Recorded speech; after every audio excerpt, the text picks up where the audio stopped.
Dobrý den, vítejte ve kadeřnictví Foswek.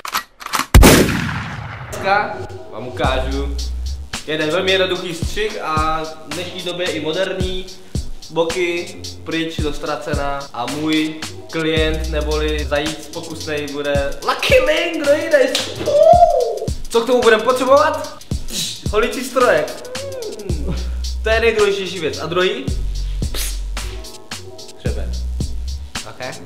Tady ty dvě základní věci. Pesto a vodu, že jo.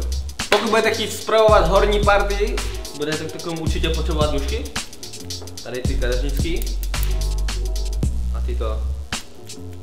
Efilačky budete potřebovat. Pokud chcete mít fakt precizní práci, tak tady ty pičovinky. Kurva, kdo mám druhou?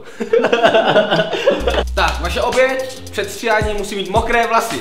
Nejdůležitější věc. A proč? Protože jsem to řekl, vole.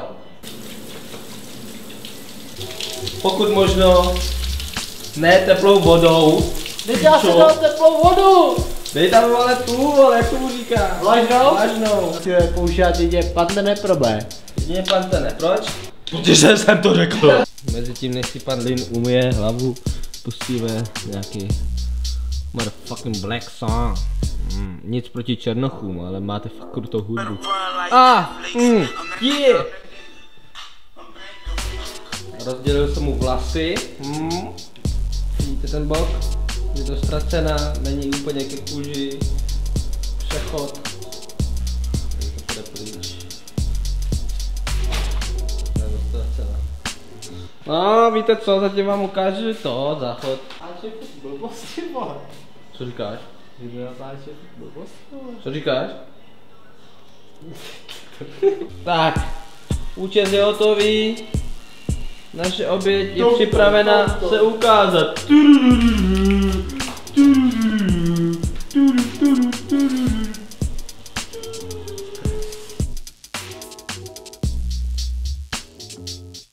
Handsome boy, handsome boy.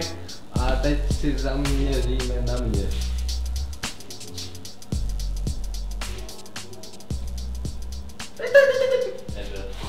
Co?